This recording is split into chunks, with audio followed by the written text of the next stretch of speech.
Hey, everybody. Thanks for joining. Thanks for being here. I got another amazing interview for you. I hope you're doing well out there. Please make sure to click subscribe and share and all those good things. It all helps the algorithm. Leave a comment in the comment thread. My guest today is she's so many things. She's an activist, a teacher, a doctor, she's been a candidate for the Green Party, and co-founder of popularresistance.org. And I'll just call her a radical inspiration. This is Margaret Flowers. Thank you, Lee. That was very sweet. No problem. It's good to see you again. Good to see you. How's everything going for you? You're in Baltimore, right? In Baltimore, had a very mild winter, and looking forward to spring though, and gearing up. Lots of organizing going on right now, so that's a good thing. Lots of organizing, absolutely. It's tough to know where to begin. I'll begin with the anti-war protest that you're a part of. Popular Resistance has a pretty high billing on a long list of co-sponsors. March 18th, I guess the chief organizer is Answer Coalition, but obviously a lot of people involved. Title is Peace in Ukraine, Stop NATO. And talk about that event and what you hope to inform people about there. Right. Well, another hat that I wear is I'm on the administrative committee of the United National Anti-War Coalition, and so we have been organizing, anti-war events. Local, mostly we've been focused on webinars and doing, local actions for folks so they don't have to travel. But when Answer put out this call, we all jumped on, Popular Resistance and others. Code Pink is part of it, the Black Alliance for Peace, to do this national rally because we felt like it was, well, one, it's the 20th anniversary of the invasion of Iraq. The United States is still occupying Iraq against the wishes of the Iraqi people. Of course, we use that so we can steal the oil from Syria and truck it through. But the invasion of Iraq went fairly well. So. Oh, right. Yeah. Anyway, there's a lot we can unpack there. But when we're coming at, calling for an end to the war in Ukraine, we recognize the U.S. and NATO's role in this. And we also recognize that what we're fighting for is an end to all of, U.S. imperialism, capitalism, racism, colonization, all of these underlying parts of what's happening right now in the country and in the world. And recognizing that the fight against the war in Ukraine is also a fight against all wars and these other things, and fighting for the things that we need for, social infrastructure that supports people, for the respect for human rights, protecting the environment. All these things are deeply connected. And that's what, we'll be talking about in this national rally. As a communicator, because I lightly struggle with this, but I always come down on the same side. I feel it's important to talk about, at minimum, evolving past capitalism. Ending is another way to say it. But I think there's a lot of people who kind of don't want to say the C word, and there's other issues that are similar, racism being one of them, where they say, oh, well, we just want to talk about anti-war. Don't get into anything beyond that because you might not have as big a coalition. Well, one thing is, and you well know this, Lee, is that you don't need everybody on board to create the change that you need. I mean, every country that has had a major revolution, it wasn't everybody who was supported. There was always that faction, that fought against it, that oligarchic class, that extreme right-wing class that fought against it. You need to have the majority of people with you, which is, in the United States on many of these issues, we have that already. And then you need to have a certain percentage of the population that's mobilized. We see the struggle to end wars as part of the broader struggle for the changes that we need in this nation. And it's really important for us to know where we're going, and to be clear about that. If you think about the successful revolutions, the Sandinista revolution in Nicaragua, they had a clear, this is what we're fighting for. And I think that's the perspective that we take. This is part of the broader struggle. And if we don't make these connections and be clear about what it is that we actually want to see, we're not going to get there. Yeah, yeah. I think people tend to be far more energized when they're given the full explanation as opposed to just a surface explanation in order to see how many people you can get to show up. I think then you end up with a lot of people who are not really that energized. Well, and Kevin and I used to always say we'd rather have a smaller group of people that were really, clear and strongly with us than to have a big group of people that were, could be Right. easily swayed into one direction or the other. Right. Yeah. And you're referring to your late partner, Kevin Zeese, who, an amazing man and a mentor to me as you have been. And so back about the war in Ukraine, any thoughts on where it stands now? In a way, it's kind of like the U.S. has half gotten what they wanted, to cut off Russia from Europe, etc. Half failed to get what they wanted to, destroy Russia completely. But it seems like it's not going any further. So what they've gotten, and what they haven't, they're not going to get. So the U.S. seems to be starting to back off this proxy war to some degree, basically telling Zelensky, and this is in a lot of the mainstream press as well, you got to make great gains in the war right now, and then we're done. Which, says a lot about what the U.S. actually stood for. Right. Yeah. Well, I mean, this is not a conflict that either the United States and NATO nor Russia can win. It's both sides see this as an existential type of fight. And, as the U.S. is willing to sacrifice the last Ukrainian for our desires to hang on to global power. But at the same way, Russia recognizes that this is about trying to destabilize Russia and maintain that power and isolate Russia. And so this is an important struggle for them, which is why, we're really calling for negotiations between Ukraine and Russia. U.S. needs to get out. We need to stop interfering and let them sort it out, as they have tried to do, or had tried to do, but with pressure from the U.S. and other Western imperialists have interfered with that. So it's an interesting situation. I think it's telling that last week at the Munich Security Conference, the United States was basically telling the world, we know that about 90% of the population is not siding with the United States and NATO in this conflict. And even within these, Western imperial nations, particularly like France, Italy, the people are saying, no, NATO, get out. Germany, is certainly deeply impacted by what's happening there. And so I think that it may backfire against the U.S. if countries had to choose whether to side with the United States, knowing their experience with the United States, that the U.S. will lie and steal and cheat to get what it wants, and that actually there are other powers in the world that are growing that operate in a different way. I think the U.S. should be careful what it's asking for, because it may not get the answer that it wants. But this is a real test, I think, globally of, as people are starting to really criticize Germany as being such a client state of the United States and even going against the interests of its own people. How long is Germany going to tolerate that? The U.S. is across the ocean. They have Russia and China right there, as, now with the Belt and Road Initiative becoming, more connected. Which way are they going to go? Yeah, I mean, Europe has sided with the U.S., or been forced to side with the U.S., despite it being incredibly harmful to their economies, their own people. But like you said, 80 to 90% of the world's population is either siding with Russia, or many of them are just staying out of it. And that's a big step. Like that, to me, that feels pretty significant in terms of the power of the U.S. empire. I say it's very significant because the United States its power is declining, and it's happening more quickly than even, I anticipated, and I think people anticipated.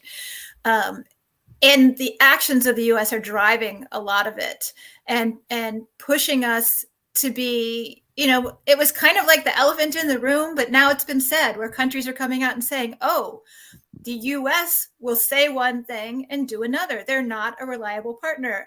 The US will side with you when you're doing what they want, but as soon as you step away, they'll steal all your assets, like we've done with Venezuela and Afghanistan and Russia. And so countries are starting to recognize, like, oh wow, we need to get out of the dollar. We need to get out of, seeing the US as a leader. And the US is starting to not be invited to things that they used to be invited to. So I think it's going to be a big lesson for the US. Right. I think, at the Munich conference, I think somebody asked the Chinese foreign minister if he was going to meet with Blinken, and he kind of laughed, right? Like that's the response, like, that's a funny thing. Why would we meet? I think in the end they did meet, but that's the response. Well, and speaking of the US, and our client states, not actually taking serious their promises to other countries. And I hope, obviously I wanted a peace accord between Russia and Ukraine from day one, but it is worrisome that there's now been admissions by Zelensky, Angela Merkel, others, that the Minsk agreements were just a stall tactic to further arm and fortify Ukraine, which says to Russia, we can sign something, we're not going to stick to it. Yeah, and the U.S. doesn't understand that, it's such blinders that the kind of political establishment has in the United States, that they think they can continue to get away with this. But yeah, I mean, what the U.S. has proven over and over, particularly, we have a number of recent examples. Look at the JCPOA, the Joint Comprehensive Plan of Action, or the Iran nuclear agreement, that the U.S. basically, they spent 15 years negotiating that agreement. Right. And then the U.S. just, we're done with it. And Trump got out of it, and everyone was like, he's insane. And now Biden's not getting back into it. Right. Because he's making that same unreasonable demand. I mean, Iran complied with the agreement. They did what they said they were going to do. And so Iran is simply saying, and, I was in Iran in 2019 when there was some of this crisis going on, and there was a lot of political backlash against the foreign minister, Javad Zarif, because he had negotiated in good faith with the United States, and people kept saying, why are you negotiating with them? We can't trust them. And so then the U.S. proved you can't trust it, and that was a real activating force for kind of the right in Iran to be like, see, we told you so. You can't do this. So So I think that more and more countries are having the courage to say the U.S. is not a good faith partner, and which is a positive for the world if we're ever going to get to a place of cooperation and working together. It kind of has to happen. You mentioned China in there. Any thoughts on how important and significant this Chinese balloon is? So interesting, tens of thousands of people die in, Turkey and Syria from the earthquake, and the U.S. is talking about balloons. I think that's been, and actually China has been making fun of it. There's a great video, I don't know if you've seen it, of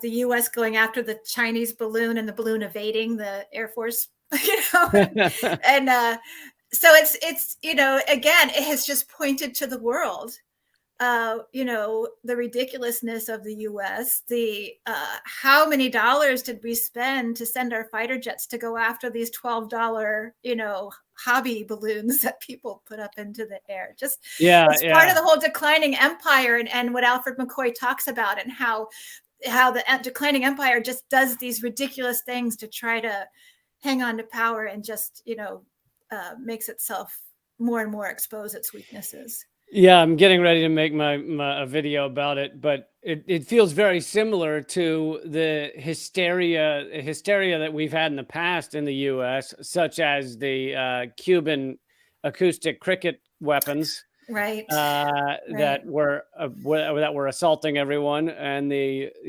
back during the anthrax attacks, the media had people covering their entire houses in saran wrap. It's just, we have a lot of hysteria in this country because our media feeds on hysteria and does this thing. And also it's useful for the propaganda to say China's evil and they're going to get you. Well, and that's what the US is going to do. It's going to weaponize everything that it can. And it is doing that against Russia and China. And so, I think people have to ask themselves, if you're starting to like have animosity towards Russia and China, why? Why is that? What's caused you to do that? And the answer is you've been manipulated by the corporate media to do that. Yeah. And I mean, I think it's perfectly fine to have criticisms of China, especially if you're in China. But China is legitimately doing things like trying to have a path toward a sustainable world, and like putting out, legitimate a path to peace in various ways, and they're being, ignored, or somehow it's villainous to actually be doing something about any of these things. It just seems like the opposite of what the U.S. is doing. Yeah, and I often say this, there's so much the United States could learn from other countries around the world. China's one of them, but there are others. But we're not, because we're engaging in this hybrid warfare against everybody who's not under our thumb. It hurts us because we don't get the benefit of learning how did countries improve their education systems, how did they develop security for the population, how did they eliminate poverty, how did they house everybody, how do they provide health care. There's so much that we need to be doing here that we're failing on, and it's because of this American exceptionalism and this desire to be the superpower, which is just, it's not the fact anymore, and the US hasn't accepted that. Yeah, I mean, China has done so many things for their own people. Like you mentioned, the 850 million, that's not a misstatement, that were brought out of extreme poverty. There, the transportation. Apparently, you can now take a bullet train from Shanghai to Beijing, and about the same time you can fly it. It's kind of crazy. But whereas the U.S. is kind of the exact opposite. We spend it all on military, and about $1 trillion a year, and we have collapsing bridges. We have people living on the streets. I mean, the homelessness is just out of control. It's like an opposite game plan. We're living in a failed state. Yeah. And, and one of my oldest child doesn't live in the United States. And when he comes, he's doing a PhD abroad, because he had to go abroad to find a PhD in renewable energy, because the United States is not doing that. When he comes back, he feels it. He says it just feels so oppressive here, and people don't seem happy. And it's true. The U.S. is, we're creating the conditions that are going to lead to some sort of mass change in this country, because people are being squeezed, and more people are waking up to the reality that we don't have healthcare, we don't have housing, we can't afford education, our jobs are not secure, we're exploited at work, we're being poisoned. Look at what just happened in Ohio and East Palestine. It's just becoming so blatant and so obvious. Speaking of being squeezed and the people being assaulted, let's talk about healthcare for a bit. You're uniquely able to speak to this because you're a doctor, and you also have been a healthcare advocate and activist for a long time now. Yeah, I guess give people your analysis of where American healthcare stands now. Is it better than 10 years ago? Or? Sadly, no. It's getting worse, and the so-called Affordable Care Act, which we fought very hard against. It was an unpopular position to take, but I was serving in a volunteer position as a congressional fellow for Physicians for National Health Program through that process. And it was pretty clear from the beginning that whole thing was designed to bail out the insurance companies, because so many people were uninsured. We had about 50 million people without health insurance, and maybe an equivalent number of people who were underinsured, and the insurers were freaking out. And now we've funneled hundreds of billions of dollars to them every year in these subsidies to them, and even selling their products. So it was pretty clear that was not going to work out. But what that has done is it has driven a privatization of our public insurances. So Medicare and Medicaid are overwhelmingly becoming privatized. For the major insurance companies, more than half of their revenue comes from the government, from Medicare, privatized Medicare, and these managed care organizations through Medicaid.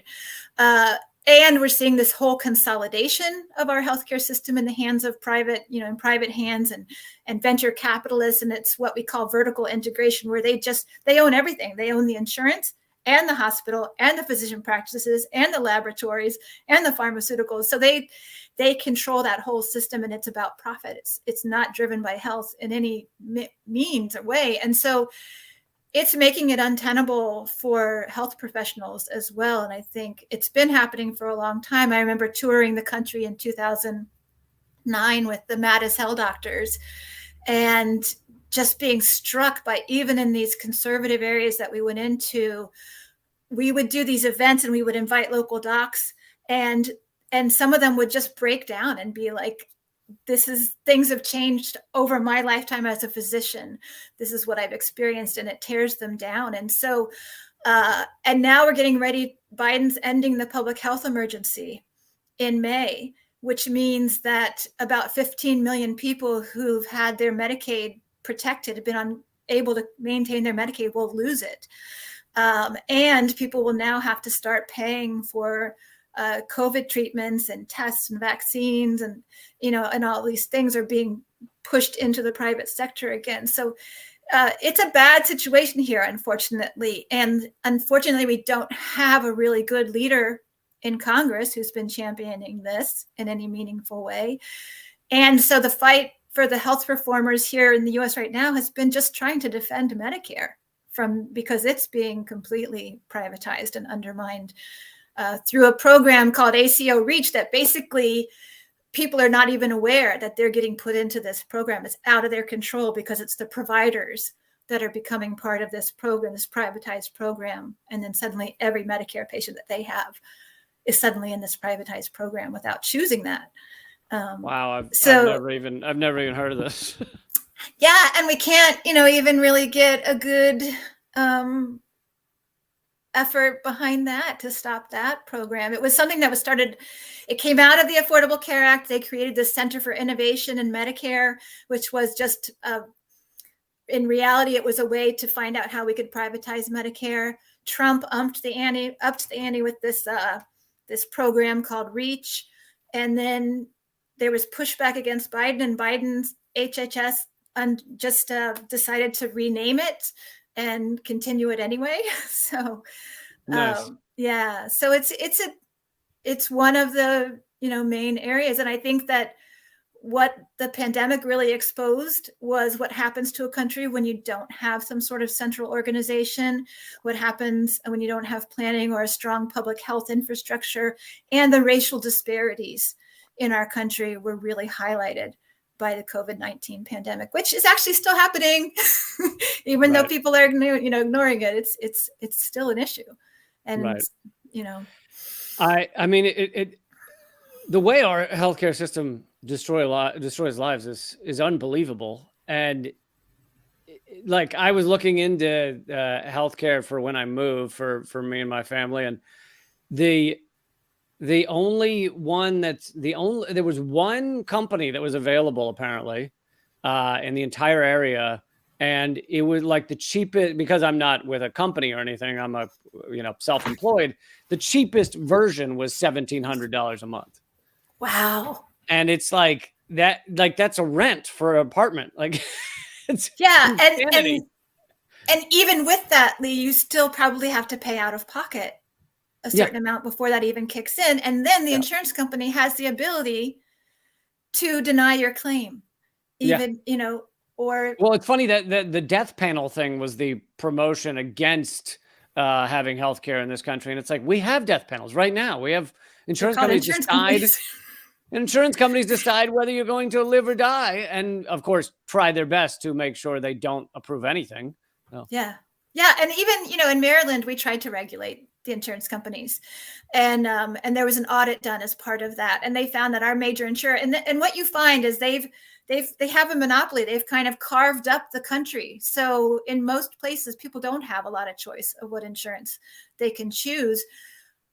When we audited our insurance companies here, we found that they were actually throwing out 20% of claims that they were supposed to pay based on their own policies. They're just putting them in the trash because they could get away with it. It wasn't until they were audited that this was found out, but that didn't change their behavior. they've been able to, they're able to anticipate everything that's coming down the pike and find a way to work around it. So you can't regulate health insurance companies in this country, which is why we have to get rid of them. They are an obstacle to our health. They are the death panels. They are sucking up our healthcare dollars and putting them into their pockets. They're some of the most profitable companies, you know, on Wall Street. And we're the only country that does it this way. Exactly. That's what I was just going to say. Of the wealthy nations, we are the one. And, you know, people also think that if you have insurance, yes, unfortunately, you're paying out the ass for that insurance. But if you have insurance, then everything's fine.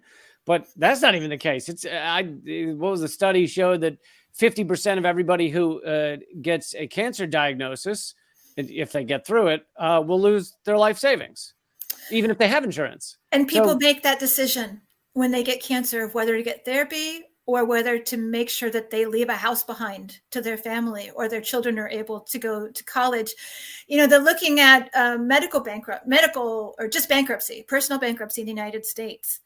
The biggest cause of personal bankruptcy is medical illness, either the costs or the becoming sick and not being able to work. And 80% of the people that went bankrupt due to illness had health insurance. So right. That just gives you a sense of it's a financial instrument to make money for Wall Street. It has nothing to do with health. And that's what I ran into. It was mind-boggling to me when I first came out of residency and out of that little protected world in the hospital where I didn't have to worry about payment, and suddenly out on my own. And the decisions of the insurance company had nothing to do with the health of our patients. I have a friend who's a doctor, and she said that she prefers the midnight shift or the night shift because lots of times the insurance companies are closed, and so she can just help people without getting approval. Yeah. Or people that I know that work in the VA system and love it because they're salaried doctors and they can provide the care that they need to provide. And yeah. Crazy. All right. Well, let's move on to this just happened yesterday, an attack on Alliance for Global Justice, which is an important organization. What can you tell us about that? Yeah, the Alliance for Global Justice has been around for a long time doing Latin American solidarity work. But they also serve as a fiscal sponsor for about 140 organizations within the United States. And our organization, Popular Resistance, uses the Alliance for Global Justice as a fiscal sponsor. It allows these organizations to be able to have nonprofit status and have kind of the bookkeeping done by another entity so that we can focus on the work that we need to do. And AFGJ has now been accused of supporting terrorism because one of the organizations that they fiscally sponsor is the Samidoun Palestine Prisoner Solidarity Movement. And so this is ridiculous, but it's been a concerted attack on the organization by right-wing media, which has impacted the credit card company so that it has pulled out and so that AFGJ can no longer process any kinds of online donations. Which means for all of the organizations that fundraising now becomes very difficult to get somebody to take that step to write a check, put it in an envelope and mail it, to us. It's much easier for people to just go online. So, this is part of the whole attack on the left in the United States. And I think, people have got to recognize that we are a right-wing country. And, this whole illusion of democracy and prosperity is a myth. If you look at who the United States aligns with around the world, it's fascist countries and fascist governments. And that's what's rising here. And the attacks on the left are becoming more blatant and powerful. And so we need to be aware and fight back. Yeah, this is one of the techniques used to destroy left-wing organizations, those that are making people aware of Israel as an apartheid state. I'm sure they sit around in board meetings and go, okay, well, how do we attack their money? How do we hit them with lawfare so that they're spending all their time in court? You've had some experience with that as well. How do we demonize them? How do we yeah. suppress them? Yes. Yeah. Yeah, it's just one of the techniques, and they cut ties because this organization is supporting a group that the Israeli government put on its terror list, and it's like, well, is the Israeli government a non-biased analysis of what is actually a terrorist? Like, no. And let's recognize that, almost 1,000 Palestinian prisoners are being held without charges and without a fair trial, access to a trial, that hundreds of Palestinian prisoners are children, that they are mistreated, and particularly under this new government. And there's actually a number of Palestinian prisoners have announced an escalating campaign of resistance within the prison system because the new government is taking away what little rights they did have. And so actually, I think it's sometime in March, they're getting ready to launch a major indefinite hunger strike against the current. What's happening in Palestine right now is beyond what has been experienced previously. I mean, we think about how atrocious it has been for Palestinians, and I've traveled through Palestine as well. Under this new government, this is a very serious all hands on deck moment of when we need to be showing support for Palestinians. Yeah, I just interviewed my last interview earlier this week was Adam Broomberg, an artist and professor in Germany, and Isa Amro.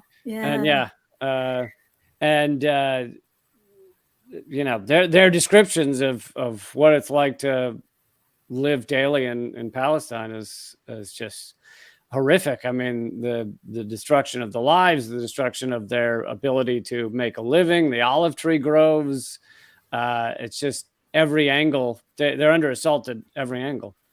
It's something that you can't even, grasp unless you really see it. I mean, I knew it was bad, but then you get there and you see what's actually happening. And it's just makes you have so much respect for the Palestinian people who are continuing to, just each day that they're alive is an act of resistance. I asked them the same question. Do you feel like you've seen a shift in the way Israel is being talked about over the past 5 years? I feel like I have. I feel like the word apartheid is kind of on the tip of everyone's tongue, even if they're trying to defend the fact that it's, even if they're trying to say it's not an apartheid state, they're being forced to have the debate. And BDS growth, and it just feels like there's been a shift. Definitely, it was gratifying to see the African Union kick the Israeli delegation out recently when they tried to sneak in. There have been major protests going on in Morocco against that state normalizing relations with Israel. So the mayor of Madrid cut all ties. Right, Barcelona, Ada Colau. Yeah, that's the first major city to cut all ties. Was it Barcelona? Sorry. It's Barcelona, Barcelona. That's a major step. I think that there's been a lot of resistance in the United States against efforts to make BDS illegal.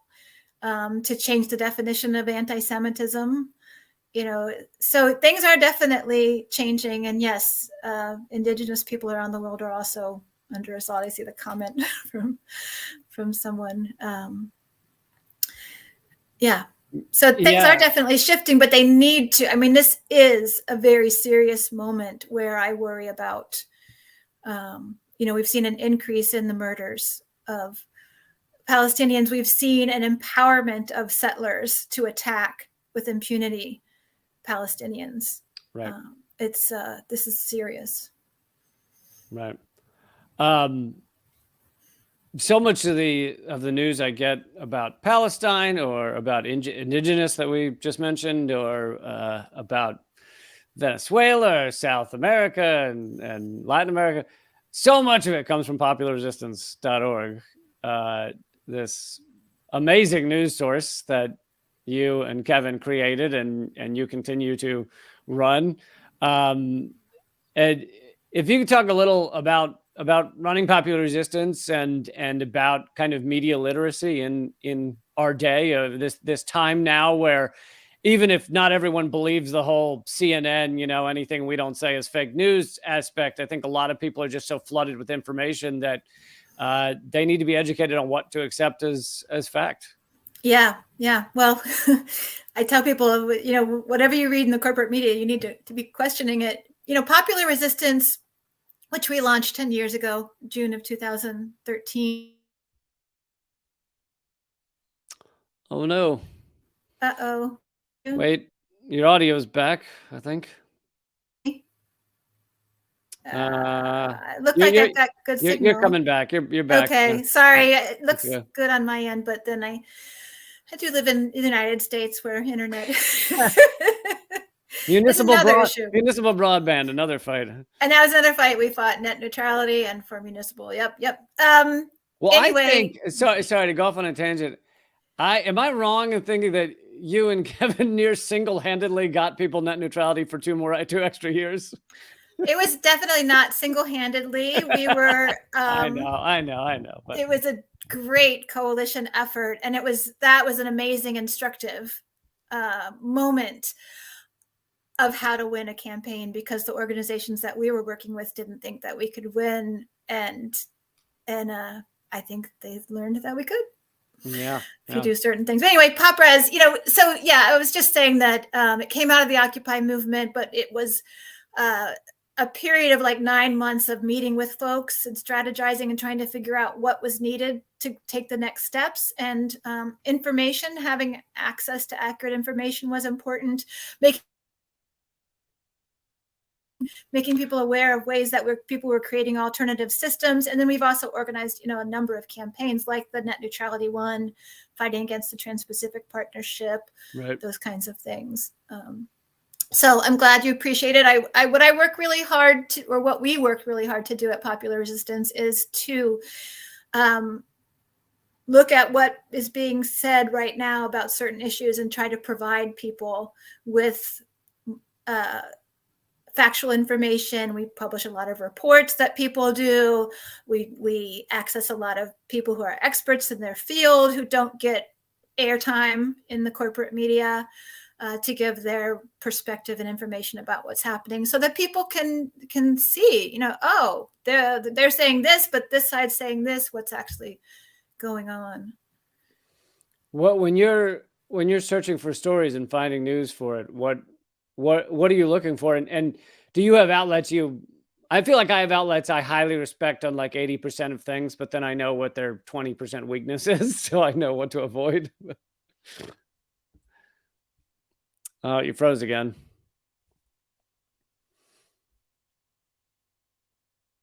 Oh, Margaret has frozen. Damn it. Well, I hope she's back in a minute. Maybe she could try refreshing the page or something if she can hear me. That might help. I don't know. But anyway, I will for a minute to wait. There we go. There we go. Yay. Yes. My internet was there, so I don't know what's going on, but there are definitely outlets and people that I, look towards. And, I think different outlets have their strengths. So I kind of look to each one and kind of look to what their strengths are, and pick and choose, because different outlets have their weaknesses too. And so, trying to pick through the best of that. And on a particular issue, what I'll do is start going around and see what different places are writing, and then pick from that, what to publish on Popular Resistance. Do you, I guess this is a softball question, but do you find it difficult to talk people out of mainstream media? I mean, I can't even get my parents to stop reading the New York Times. It is a little frustrating. Yeah. My own family members, I have that struggle with as well. It's so pervasive, and it's so easy for people to they're inundated. Everywhere you go, right? There's TVs blaring with this stuff. So Right. People leave nowadays leave propaganda on in the background like it's elevator music or something. Mm-hmm, I just mm-hmm. want to slowly, subconsciously be propagandized during the day. One of my neighbors out the backyard, they have this giant screen TV, and it feels like almost any time of the day or night that I go out to the back deck to do something, I see in their window this giant screen going. Yeah, I think people view it as their friends. I mean, I guess I can understand it from the sense that when I first started to wake up politically, I thought, back in like 2006, I thought that that like MSNBC was right. And so, fuck all those right wingers, but at least we have MSNBC. And so I wouldn't leave it on all day, but I could easily leave it on for an hour and think like, oh, these are the good guys chatting away. It's like, no, they're not. They're not the good guys. Yeah, I remember in 2009 during the health reform process when Ed, he also had the show on RT. I'm blanking on his last name, but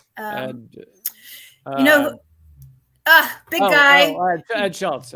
That's right. Thank you. So he had a show on MSNBC, and he initially during the health reform process would invite me on to talk about single payer. But it became pretty clear that he got the order from the top. You need to stop talking about that, because suddenly I, had been invited on frequently, and suddenly I was no longer being invited on at all. And then it wasn't long after that he ended up leaving and going to RT. Right. First it was stop having people like Margaret on. Then it became you need to stop endorsing Bernie. Mm-hmm. He was even apparently at Bernie's, this is the 2015 announcement he was running for president. So he goes up to Vermont on MSNBC's dime, has cameraman with him. He's literally, because Bernie announced like in his yard or something. And so he's there with all these people, press and everything. And he gets the call from the head of MSNBC, we're not going to air it. Like, we're not even airing the announcement that Bernie Sanders is running. So he was forced out for that. Ed Schultz was no revolutionary. He just was, even that was remotely left enough to not be on MSNBC. Yeah. He was just, he was like a Midwestern guy. He just wanted to, right, salt of the earth kind of guy. Yeah. Right. Yeah. Let's talk for a minute about Venezuela, and I guess we can start with the fact that the U.S. government just again stole the Venezuelan embassy a second time.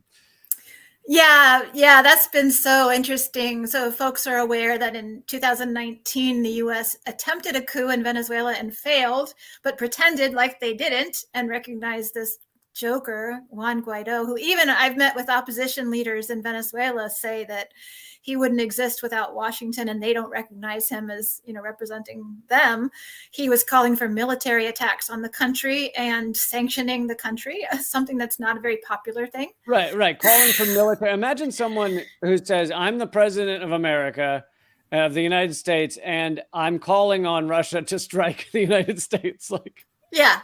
So, I mean, down there, he's the butt of jokes. And whenever he does try to go to Venezuela and he's out in public, people, attack him. So he's not really even safe there. But the U.S. started handing over all the assets, Venezuelan assets they could, to Guaido, who misspent it. And then eventually the opposition this year said, we don't want to have anything to do with you anymore. You're not our interim president. You don't represent us. They're going to try to see what they can do within the electoral realm, I think, which is interesting that even I was down there as an election monitor in December of 2020. And that's when I met with the opposition, and they had full faith in their electoral system. Even the opposition did. Even the opposition. Yeah. They said this is, how. Yeah. I always try and remind people that Venezuela's democracy is far more legit than ours is. They don't it's far superior. They don't vote on black box machines that you can literally never find out whether your vote counted. They do a public audit the night of in front of anybody who wants to attend it. Yeah, it's very different. And anyway, so the latest kind of news on that was that the White House has now taken control of the Venezuelan properties, which they had turned over to the opposition, which we had tried to prevent. And I know you were there. Well, I'm going to jump in because I know you're going to convey this too humbly. But you and Kevin and Adrian and Dave were the final four. There was many people involved, but you and Kevin also were the beginning of it. You called people in to give performances and teach-ins and stuff to hold the space. The Maduro government had said that you could be there and that you could hold the space for them since they could not be there. So invited you in, very different from the U.S. government, which was not invited in. And ultimately, what was the number of days that you guys 37. 37. And then the U.S. came up with some convoluted way to come in and arrest you. But they just blatantly violated the law, international law. The diplomatic properties are inviolable. The responsibility of the host country is to protect it. And instead, the U.S. brought in their regime change agents to try to terrorize us out and do damage to the building, break into it, all the things right in front of the law enforcement. And then when they saw that what we were doing actually was starting to gain more support and attention, they launched a military-style operation, which was unnecessary. They had zip ties on the front doors. They could have cut the zip ties and opened the doors. But instead, they used a battering ram and 100 officers in battle gear to take the four of us very scary people out as we sat in the conference room with our bags. I didn't know about the 100 military. Oh yeah, we looked out the window. It was remarkable. It was like wow, we get to play. We get to play. They're so hyped up on that fact that I think it was like a year ago, Phil and some others went to project on the side of the building, and just that alerted them, and they sent like paramilitary troops because they thought you guys were going to retake the embassy, and so they way overreacted. It wasn't the Maduro government that invited us in. We witnessed the U.S. and then actually a defecting Venezuelan attaché hand over Venezuelan properties to the opposition. And we said the only way that we can prevent that, sorry, my son. That's okay. Is if, well, he's in his bathing suit. I know, baby. The only way that we could prevent that was by being inside. And they agreed to let us do that. So. Hey, buddy. Would you rather take a minute and come back and I can rant for a minute, or that's fine. Yeah, maybe that would be better. No worries. Go ahead. I'll be right back. Yeah, no worries. So yeah, for those of you who don't remember, it was a pretty epic time. I mean, to see the U.S. government kind of flummoxed by a small handful of activists was pretty incredible. But at the same time, it showed the over militarization of the U.S. government. Like, they surrounded this building with all kinds of, railings and things. And then you had, members of Code Pink being arrested for throwing missiles because they threw a piece of bread to you or tried to. Bed of lettuce, yeah. A cucumber, the past president of Veterans for Peace, was assaulted by the police for trying to toss a cucumber up to us because they had cut off our ability to get supplies in. Yeah. It was just unbelievable. And then, of course, the Kafkaesque court proceedings where everyone was instructed not to explain to the jury that Guaido was not the president of Venezuela. We called it the Kangaku court. That's pretty funny. Yeah. But so where do things stand now with Venezuela? I mean, in terms of what you know, how is Venezuela doing? They are actually starting to recover somewhat. Economically, the U.S. continues to wage an economic blockade against them. I think the elections in Colombia have been very important to the Venezuelans because the previous administrations had really been so close to the U.S. and had allowed, paramilitary cells to be organizing along the border in Colombia that came across and did sabotage within Venezuela. Right. But I think under the Petro Marquez government, that's not going to be tolerated anymore. There were negotiations going on within Mexico, but the President Maduro recently announced that they were not going to continue those because the United States was not respecting any agreements that they had made in past meetings. They were still, not taking action. The U.S. continues to have billions of dollars of Venezuela's assets. And part of the agreement was that those would be returned. And now the opposition is saying they don't know where that money is. But the U.S. stole Citgo and now is selling that off. The U.S. is part of the UK not allowing Venezuela to have access to its gold that's being held in the London Bank. Right. I don't know if a lot of people know this, that Citgo was a Venezuelan entity. So every Citgo gas station you see was connected to Venezuela, and the U.S. basically stole it. Yeah. And then a judge in Delaware agreed that the U.S. had the right to auction it off, because this is another kind of weird thing, that there was a Canadian mining company in Venezuela that the Venezuelan government kicked out. And they want showing. So hold on one second, baby. So they, so the Canadian company sued Venezuelan within a U.S. court, and the U.S. court awarded that company, an award from that, and then they're selling off Citgo so they can pay that company. Like, how does this work that the U.S. gets to decide? Right. And gets to steal billions that are in a British bank. And then we have to mention Alex Saab, because people are not aware of him, that he is a Venezuelan diplomat who in June of 2020, after the pandemic began, was flying to Iran to negotiate the purchase of medicines and food, which, because of the economic blockade, even if they have the money, they can't purchase what they need. The financial institutions won't process them. The countries won't do business with them. And so he was intercepted by the U.S. and detained and tortured and then kidnapped from Cabo Verde, where he was detained, and brought to Miami, where they're refusing to recognize his diplomatic status. So he's being held again in violation of international law. We have him in a Florida prison, and this is a Venezuelan diplomat. I mean, we have journalists, publishers being tortured in jail, Julian Assange. We have diplomats being tortured in jail, Alex Saab.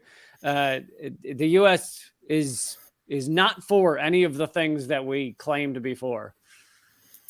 And I hope more people are waking up to that fact. And the other part of popular resistance is educating people about how things can change, and we have a school that talks about movement strategy, but also providing articles about things that people are doing in their communities.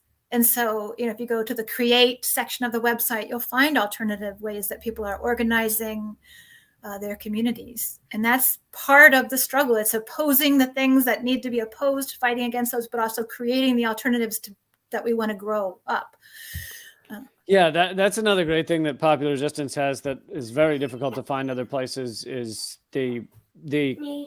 small meaning localized success stories of workers going on strike, of people developing a community garden, of people fighting against police brutality in a way that's not a national news story. And so it's very tough to know where to get that stuff. I mean, even independent media rarely covers it. Right. Yeah. And it's just, what's important for people to understand is that we're trying to build a movement to transform the way things are done so that people's needs are met. People can live with dignity. The planet is protected. We have a livable future. There are so many different ways that people can be involved in that. And so maybe for you, it is organizing to go to protests, but maybe it's more of writing letters to the editor, or educating people in your community, or maybe it's more of working on a community garden, or trying to build an alternative currency, or pushing for a public bank. There's people need to find what your passion is, where your strengths are, and figure out how you can plug in, because it's all creating this wave of transformation. And we have so much to learn from people in other countries, and particularly our Latin American brothers and sisters. And it's why I hate calling the United States America, because we forget that Americas, the Venezuelans are Americans, the Nicaraguans are Americans.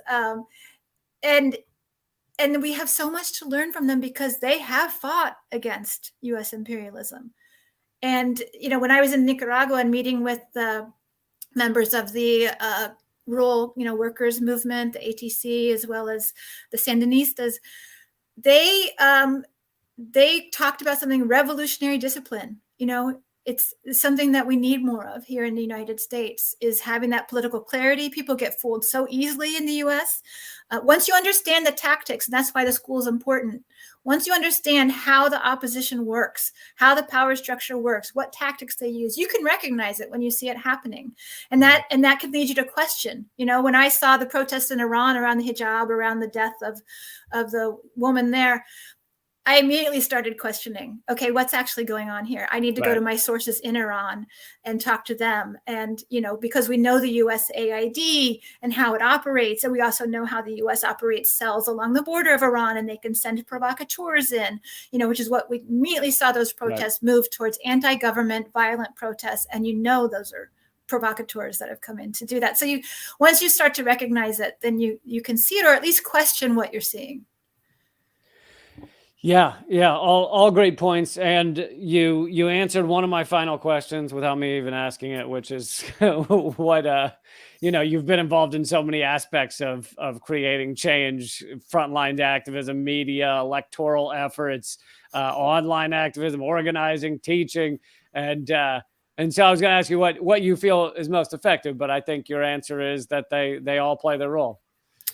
Yes, everybody can play a role, and we need to see ourselves that way. And that's something that Kevin, through his life of work, really focused on, helping to connect movements to see themselves as all part of a broader movement, and finding ways to communicate with each other and to act in solidarity. I think what's happening within the labor sector right now in the United States is really important. Both the independent unions that are forming, but also the work within the established unions to build rank and file power against, what for many of the unions have aligned with the bosses and not with the workers. And workers have a particular power because we can shut the country down. We can shut the ports down. We can shut the railroads down. And they're afraid of that.